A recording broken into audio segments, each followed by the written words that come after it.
오케이, 선택했어요. 뭐 선택을 함과 동시에 저는 늘 평안을 경험했거든요. 자, 이것은 왜 그런가? 우리가 자존감이 좀 떨어졌다라고 느낄 때 주로 자기 효능감이 떨어졌다라고 느낄 때가 많이 있으실 거예요. 내가 요즘에 뭐가 되는 일이 없어. 뭐가 잘 뜻대로 되지 않아. 뭔가 성취를 하고 돈도 많이 벌고 이러면 우리가 자존감이 낮다라고 잘 느끼지 않아요. 그런데 세상에서의 어떤 일들이 잘 성취가 잘 안 되고 그다음에 뭐 돈도 좀 잘 안 벌리고 이러면 이제 자기 효능감이 많이 떨어져 가지고 자존감이 낮다라고 느끼는데, 사실은 그런 자존감은 눈에 이렇게 보이고 손에 잡히는 자존감은 진짜 자존감이라고 하기 어렵죠. 왜냐면 그거는 언제든지 풍선처럼 빵 하고 터지는 자존감이기 때문에 그래요. 그래서 자기 효능감을 실제로 진짜 높여주기 위해서는 그 존재 자체에 대한 인정, 이런 것들이 정말 필요해요. 뭐 어떻게 존재를 인정하느냐. 나는 괜찮아. 나는 사랑받을 만한 사람이야. 이거를 스스로 아무리 100번, 1000번 한들 잘 안 올라가요. 자존감이 좀 그래요. 하지만 정말 자존감이 낮아진 상태의 삶을 살아가고 있는 사람들의 경우 주변에서 누군가 나에게 그걸 해줄 사람이 없는 경우가 많아요. 그러니까 자존감이 낮아지기도 하고 관계가 깨어져서 낮아지기도 하고, 그래서 의도적으로 저는 자존감에 관련된 수업을 하고 있기 때문에 의도적으로 사람들에게 나누는 시간을 많이 주는 거예요. 왜냐하면 이 자존감이라는 거는 정말로 대상이 있어야지만 올라가요. 그리고 사람들과 나를 나누는 그 기간과 시간과 그 나누는 깊이가 깊어질수록 자존감이 올라가요. 그래서 막 힘들다고 하고 불편하다고 해도 저는 어떤 강의를 가서도 당신의 이야기를 이 사람과 나누시오. 둘이 나누시오를 막 하는 이유가, 이게 누군가 앞에 거울 같은 대상이 없고는 절대 높아지지 않는 부분이에요. 그러면 우리 자신과 우리의 자녀들의 자존감을 높이기 위해서는 어떻게 해야 되느냐. 이 자기 효능감을 높이기 위해서는 그냥 애가 뭐 했을 때를 기다렸다가 칭찬하는 것도 되게 좋은 방법이죠. 너가 그거 하니까 정말 잘한다, 좋다, 훌륭하다, 엄마가 기쁘다, 이럴 수 있지만 그거 말고 그냥 가만히 있는 시간이 사실 좋잖아요. 조용하고 잔잔한 시간이 좋은데, 조용하고 잔잔하게 각자 자신의 일을 하고 있을 때 그 감사를 우린 잘 못 느끼고 꼭 무슨 일이 터질 때만 우리가 민감해지잖아요. 조용하게 각자 해. 뭐 하고 있어. 근데 한 이틀 정도 문제가 생긴다든지 이런 거죠. 그래서 그 조용하게 가만히 있는 시간에 대해서 감사를 일단 회복하시고, 그때 그걸 말로 표현하는 게 되게 중요하다는 거예요. 너랑 있으면 늘 마음이 편하고 좋아. 네가 잘 먹는 모습을 보는 것도 엄마한테는 되게 큰 기쁨이야. 뭐 이런 것들이 우리가 알고는 있지만 굳이 말로 표현하지 않잖아요. 말로 전혀 이런 걸 표현하지 않다가 이제 문제가 딱 생겨. 밥 먹을 때 핸드폰을 봐. 야! 뭐 하는 거야? 밥 먹을 때 핸드폰 보지 말랬잖아. 이렇게 되는 거잖아요. 저만 해도 핸드폰이 손에 붙어 있는 사람이라고 보면 돼요. 핸드폰과 사람이 하나예요. 그런데 그거를 별개의 것이라고 생각해서 자꾸 왜 그걸 보느냐 이러는데, 이게 자기 신체를 보듯이 그냥 보는 거예요, 그냥. 그러니까 핸드폰 보는 걸 뭐라고 하면 안 되고, 핸드폰을 보고 있는 그 아이의 실루엣을 느끼면서, 네가 밥 먹을 때 핸드폰을 보고 있어도 너랑 같이 있으니까 좋은데 핸드폰 안 보고 엄마를 잠깐 봐주면 더 좋을 것 같아. 뭐 그냥 그러면 되죠. 안 봐도 돼요, 걔네는 우리를. 우리 주변에 있는 모든 사람, 그러니까 아이들뿐만 아니라 우리를 만나는 모든 타인이 우리를 모른 척해도 돼요. 그게 정답이죠. 그게 정상이고. 근데 그들이 우리를 잠시 눈길을 주는 건 뭐예요? 고마운 일이죠. 해피한 일이고 럭키한 일이죠. 아이들도 마찬가지예요. 아이들이 우리를 모른 척하는 게 정상이에요. 가끔 우리를 아는 척 해줘요. 엄마 고마워. 또는 엄마 한번 쑥 봐줘요. 그리고 웃어줘요. 엄마한테 가끔 안겨줘요. 이거가 고마운 거예요. 근데 그건 당연한 거고 버릇없다 생각하는 내가 규정 짓는 어떤 행동이나 말이 나올 때 발끈하게 되잖아요. 그러면 이제 우리가 자기 효능감을 축하해주고 자기 효능감에 대해서 인정해줄 포인트를 다 놓치고 사는 거예요.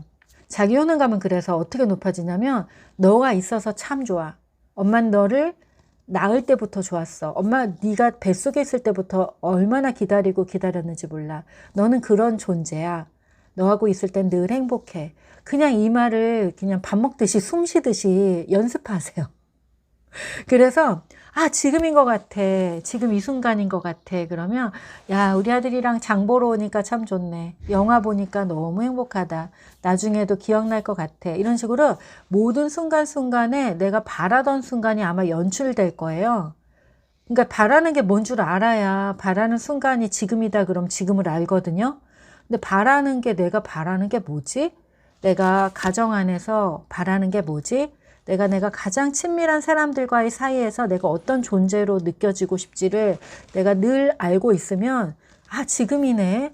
내가 하나도 없는 줄 알았더니 내 인생에 하루 동안에도 몇 번이 있네.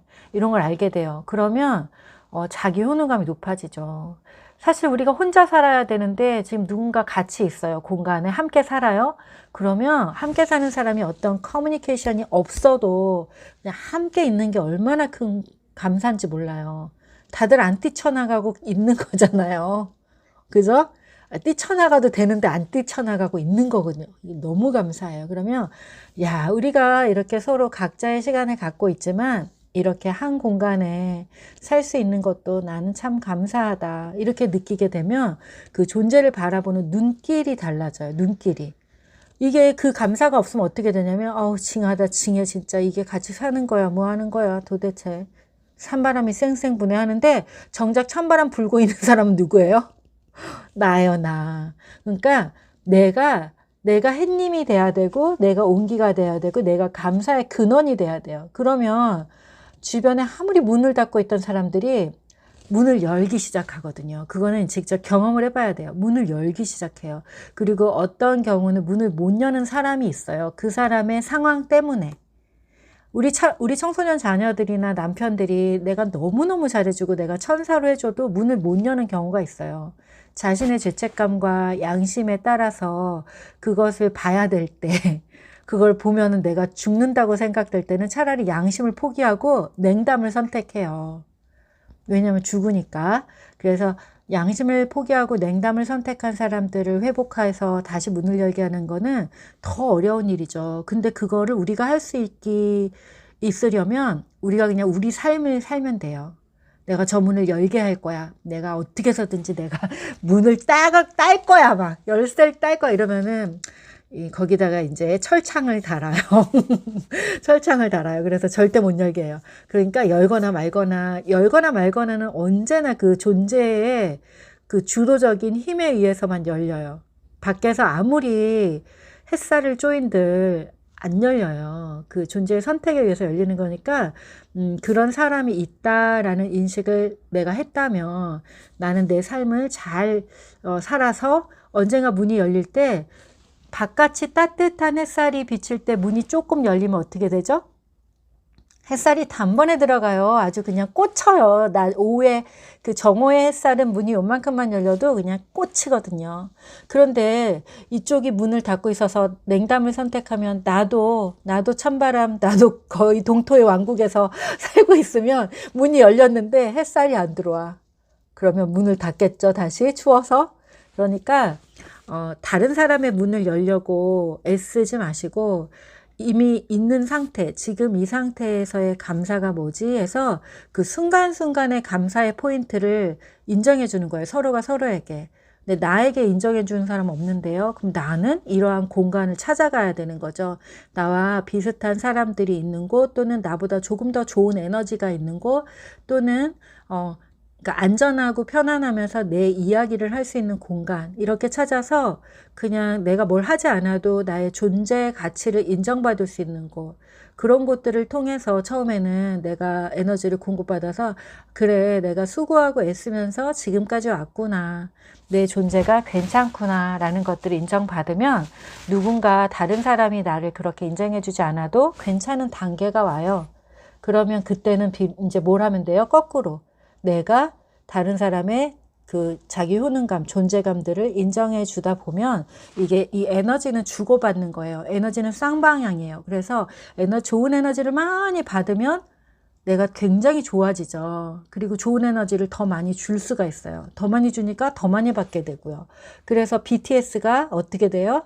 BTS를 보면 어때요? 저 BTS 암인데요. BTS가 점점 예뻐지지 않아요? 여러분 관심 없으면 모르지만 걔네들한테 관심이 있으면 애들이 점점 거의 천상계. 걔는 지금 천상계죠 뭐. 얼굴이 천상계로 가고 있어요. 그 처음에 나올 때 2013년에 처음 나왔는데 이때는 거의 반항아들, 머리에 막 여기 목에 쇠붙이 걸고 다니는, 지금은 거의 천상계의 얼굴을 하고 있어요. 왜 그래요? 전 세계 청년들이, 전 세계 사람들이 사랑을 막 퍼부어 주거든요.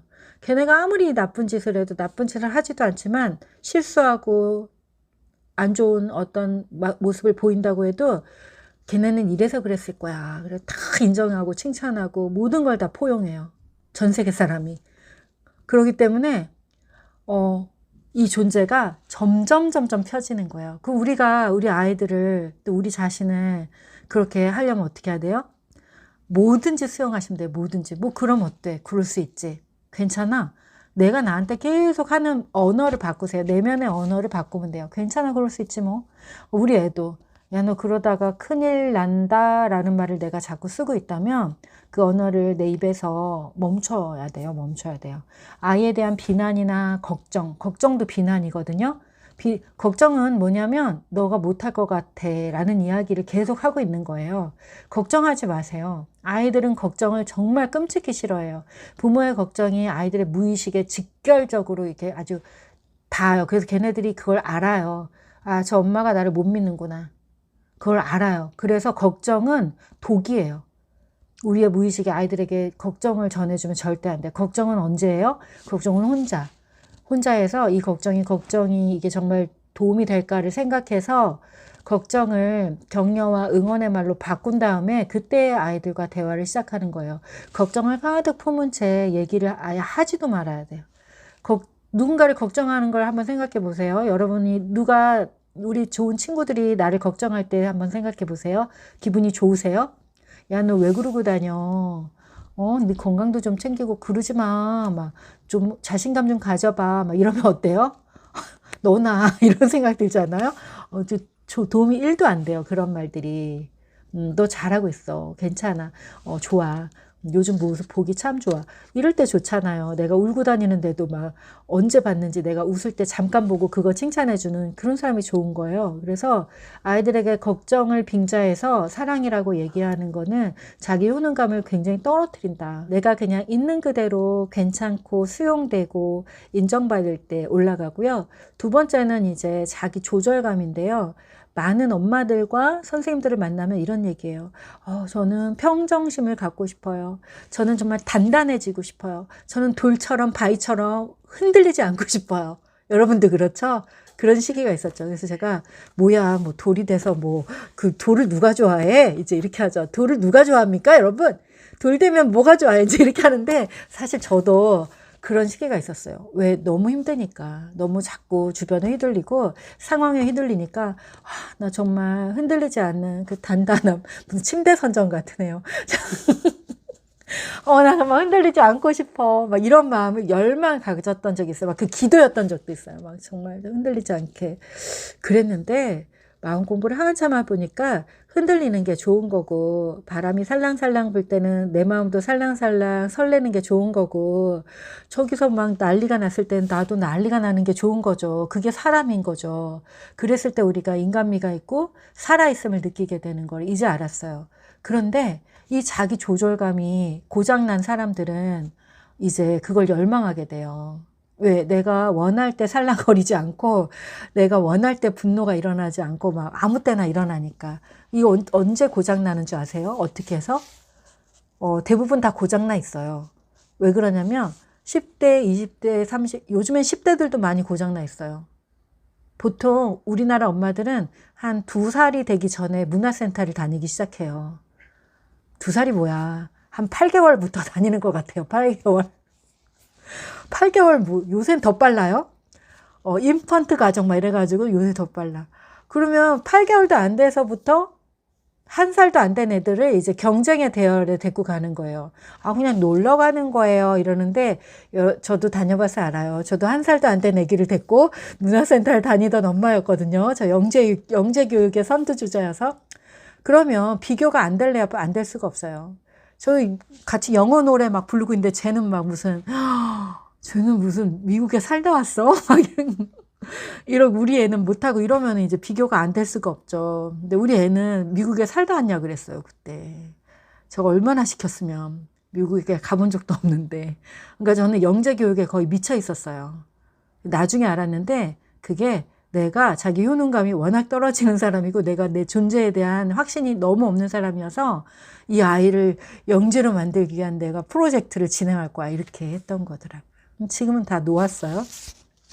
자기 조절감은 10대, 20대, 30대, 40대 그렇게 누군가 짜놓은 프로그램 안에서 계속 무언가를 성취하고 이뤄야 되고 증명해야 되는 삶을 오랫동안 살았던 사람들이 이제 40쯤 되면 조절할 수 있는 능력이 없어져요. 힘을 다 쓴 거예요. 그럼 어떻게 돼요? 자기가 조절해야 되는 감정을 통제해야 될 때 통제를 못하니까 아무 때나 막 뚜껑이 열리고 분노가 올라오고 이렇게 되는 거예요. 그러면 이제 자책감이 오죠. 나는 나쁜 엄마인가 봐. 나는 나쁜 선생님인가 봐. 내가 이래갖고 좋은 리더가 될 수 있겠어? 이렇게 자책감이 오는데 사실은 이 감정은 분노의 감정이나 우울의 감정이나 우리가 좋지 않다고 생각하는 이런 감정들, 조절이 잘 안 되는 것들은 나에게 보내는 강렬한 신호죠. 이제 너를 위해서 살아봐. 너가 정말 원하는 건 뭐지? 라고 물어보는 거예요. 그래서 그럴 때일수록 이 분노가 나는 나를 다독여 줄 수 있는 환경, 여러 가지 조건, 사람들 이런 것들을 나에게 허락해야죠. 나만 그런 게 아니라 우리 남편, 우리 아이가 자꾸 분노 조절에 뭔가 문제가 있어. 그렇다면 그들은 그만큼 무언가를 원하고 있는 거예요. 원하는데 소곤소곤 얘기했는데 이게 안 이루어져. 그러면 더 크게 분노하는 거죠. 그래서 먼저 우리는 우리 자신을 원할 때 원하는 것들을 제공하고 채워주는 그런 가정을 가지셔야 돼요.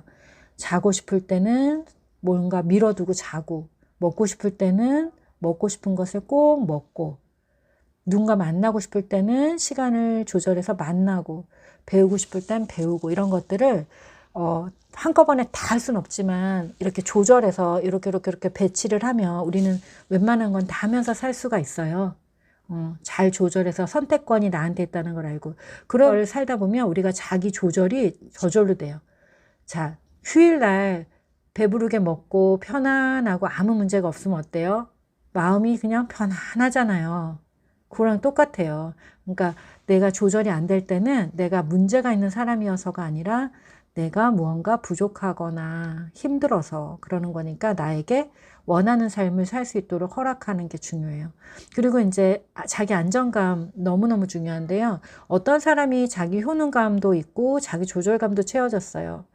그런데 자기 안정감이 흔들릴 때는 제대로 자기의 실력을 발휘하면서 살지를 못해요. 예를 들어 우리 청소년 자녀를 볼 때 아이가 재능도 있고 지능도 좋아요. 그리고 뭔가 자기가 잘난 것도 알고 막 그래. 그런데 감성도 풍부하고 이런 아이인데 부모가 매일 이혼한다고 싸우고 매일 하소연을 자녀에게 가서 하고 그래요. 그럼 어떻게 돼요? 와, 내가 어떻게 되지? 나의 미래는 어떻지? 나는 이제 어떻게 살지? 이러면 이 집안이 흔들리기 때문에 자기 안정감의 문제를 느낀 자녀들은 삶의 성장의 에너지를 쓰지 못하고 자기를 지키는 데다가 에너지를 다 써요.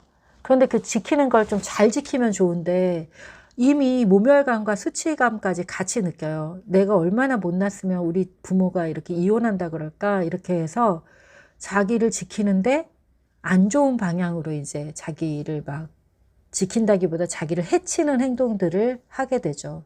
술 먹고 담배 피우고 청소년 때부터 이제 뭐 그런 공부를 하지 않게 되고 이제 잠을 안 자고 이런 일들이 일어나게 돼요. 다 이게 자기 안정감 때문이에요. 그래서 우리 자녀들을 보면은 머리가 그렇게 좋은 아이들이 학교에서 성과를 내는 게 아니라 가정이 안정된 그냥 소시민의 가정에서 자란 애들이 오히려 성과를 내요.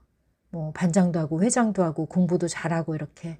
근데 사회에 나오면 또 달라져요. 자, 우리가 지나온 시간들이 아까 우리 오전에 얘기했잖아요. 여러분이 지나온 시간이 결국 우리에게 고통도 줬지만 선물도 줬잖아요. 그죠? 아픔도 줬지만 지혜도 주고요.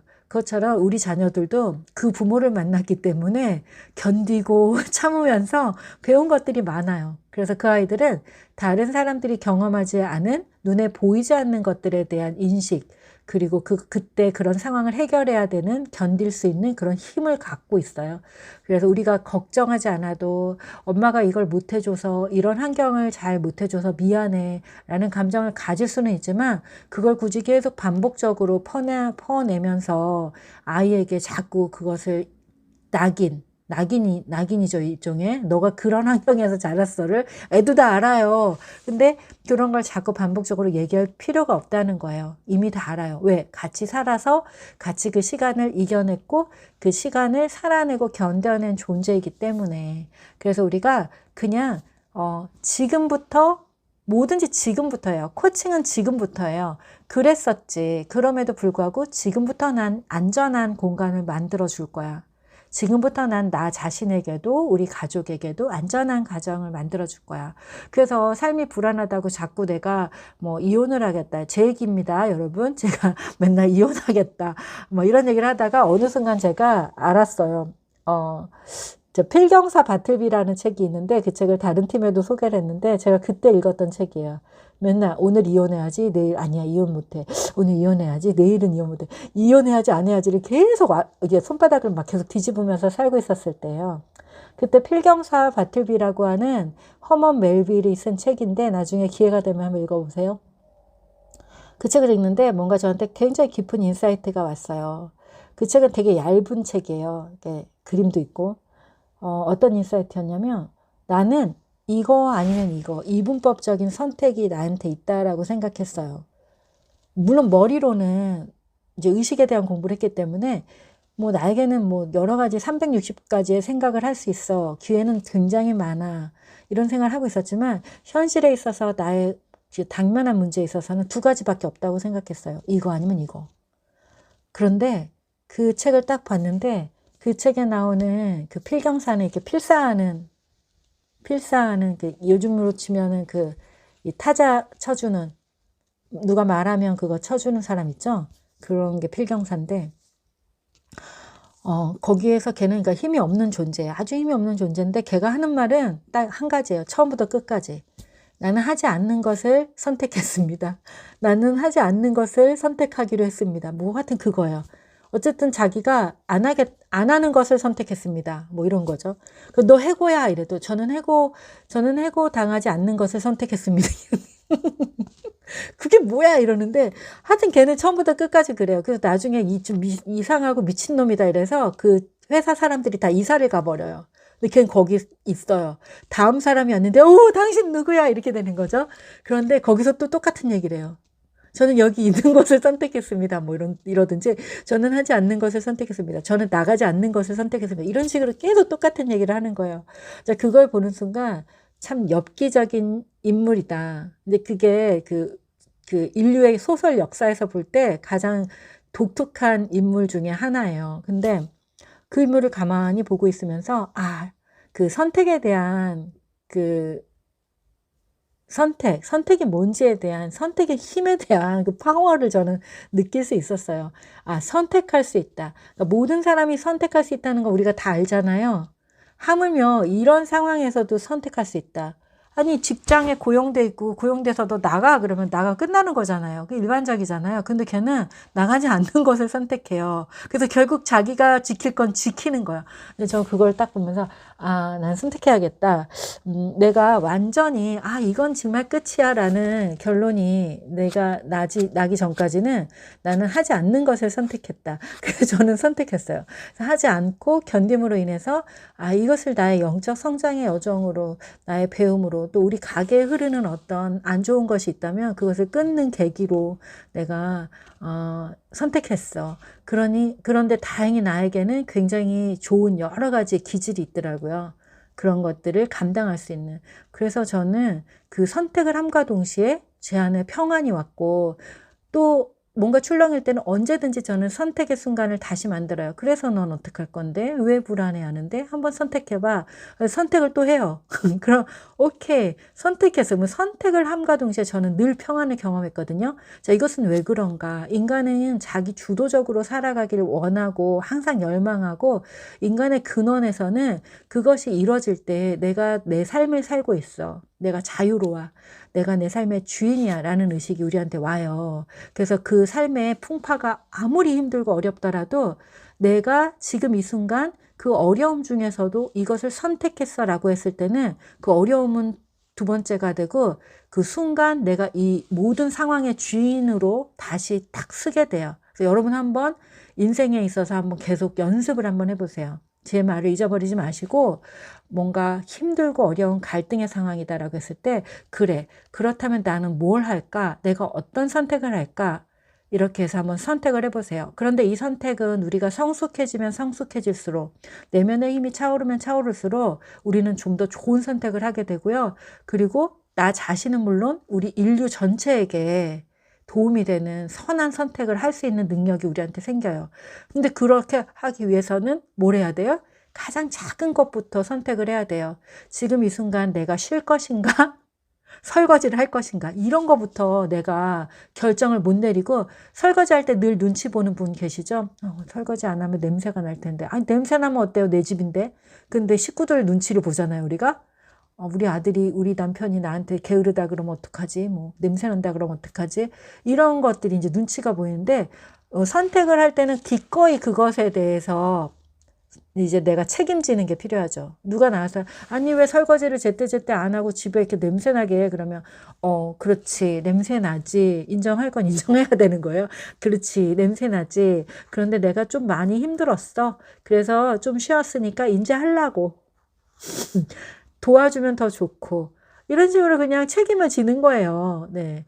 그래서 아주 작은 것부터 선택하고 책임지고 선택하고 책임지면 자기 효능감은 물론이거니와 자기 조절감 그리고 아무리 힘들고 어려운 관계 속에 있고 또는 뭔가 사회적인 문제나 경제적 어려움 속에 있어도 그 순간의 선택 내가 어떻게 해야 되지? 내가 어떤 선택을 해야 되지? 해서 그 선택을 하면 이 세 가지가 다 채워져요. 그거는 바깥의 상황과 전혀 상관이 없어요. 전혀 상관이 없어요. 그래서 내가 나 스스로의 환경 안에서 내가 선택하고 있는가, 나에게 이런 것들을 다 줄 수 있어요. 내가 괜찮은 사람이라는 것도 내가 선택해서 그런 사람들과의 만남, 또 나를 자꾸 모멸감을 주고 수치감을 주는 사람들과의 관계를 끊는 거, 이거 선택이죠. 그리고 내 자기 조절감을 위해서 내가 나에게 필요한 것들을 제때 공급해 주는 거, 이거 선택이죠. 그리고 자기 안정감. 너무너무 지금 삶이 불안하고 언제 깨어질지 모르는 위기예요. 이래도 그 위기의 상황에서 그 파도 치는 것을 즐길지, 파도 타는 걸 즐길지, 아니면 내가 그 파도 타는 걸 멈추고 다시 저 멀리 육지로, 산으로 갈지, 그 선택이죠. 내가 파도 타기를 기꺼이 선택했을 땐 어때요? 우리 놀이동산이나 번지 점프할 때 그 위기와 그 공포를 선택했기 때문에 그걸 타면서 어때요? 와! 이러면서 즐기잖아요. 돈까지 내고. 선택했으니까. 근데 누가 갑자기 나를 그런 높이에서 떠밀었다고 생각해봐요. 아마 죽을 거예요. 그죠? 그래서 어떤 것도 선택하는 자 앞에서는 네, 맥을 출 수가 없어요. 그래서 여러분은 항상 선택하는 사람이 되시길 바랍니다. I can see what comes my way and I'm always lost. There's nowhere else to go. All I do is fall. Feels like I can make it more than I could bear. Giving up is all that I can surrender to you. Take me in your arms and hold me. With your love, find my rest and I can see you lead me. You make me hope again. Your love is all I ever need. Never knew this love can make my heart beat. You